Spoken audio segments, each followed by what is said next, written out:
Sir, kamusta ka naman? Ano na bang pinagkakaabalahan mo ngayon? Besides itong bagong course na yun. Ganun pa rin po, bubble gum. Every Monday pa rin po yung taping namin. And every Sunday pa rin siya nalabas. So, kamusta naman? How do you feel na inuha ka to be part of this? Siyempre, nakakatuwa kasi, ayan, gaganda yung smile ko. Ay! Tingin niya, isa pa? Feeling ko with Smile 360, mas gaganda yung smile ko. Baka mapangiti pa nila ako palagi. Ano ba, Diego? I mean, ilang years ka na rin naging comedian. Hindi ka pa ba, hindi ka pa na-burn out or napagod? Lalo na diba sinasabi nila, minsan yung mga tao nagpapasaya, sila yung minsan yung pinagdadaanan ko. Kasi yung bubblegum kasi, dito na tumakbo yung buhay ko. Dito nag-start lahat. So, walang dahilan para mapagod. Tsaka as long as marami pa rin natutuwa at napapasaya yung bubblegum, would stay siguro. Okay. Can you tell us, siguro, what's your fear siguro nung kunin ka nilang endorser?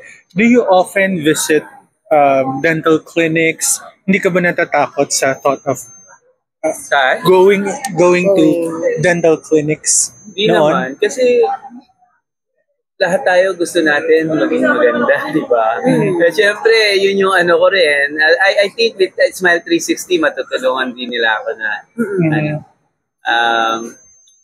mapaganda lalo. Kumanda. Ikaw ba, Diego, di ba? Ang tagal-tagal mo na nagpapatawa sa mga jokes sa bubblegum.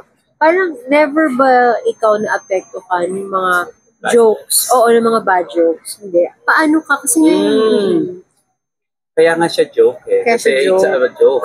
Ibig sabihin, nasa tao na lang yan kung paano nila tatanggapin. Kasi ako, yung trabaho ko is magpasaya lang ng tao. So, nasa tao na yan kung paano nila tatanggapin yung joke. Pero as for me, hindi naman ako nasasaktan. Kasi trabaho talaga eh.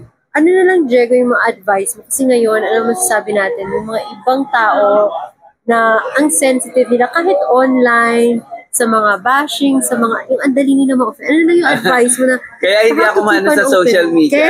Kaya walang ano sa akin. Pero kasi 7,000 followers ka na. Namatay na. Hindi. Kaya hindi ako maano sa social media. Kaya hindi ako apektado ng mga bashing. Ganyan, oo. Anong advice mo sa kanila? Para hindi dun sila, sa mga nagbabash? Hindi, sa mga tao. Mamatay na lang sila sa internet.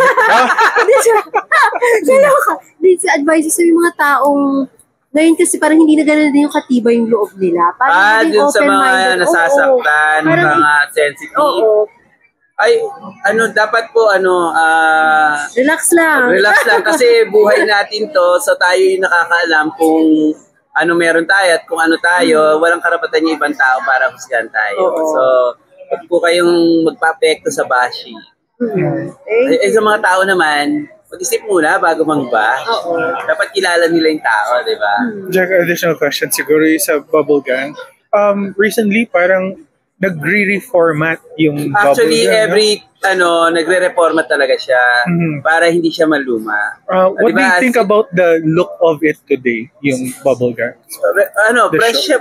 Palagi siyang fresh kasi bago yung cast, di ba? Tapos, sumasabay na yung joke kung ano yung uso ngayon. Yung, di ba, social media. Nagbigay-guest na rin kami ng mga influencer. Minsan, gano'n. So, nakakasabay yung bubblegum sa pag-usad ng pabago-bago sa TV eh. Okay. Siyempre, ilang years na rin ang bubblegum. 30 years.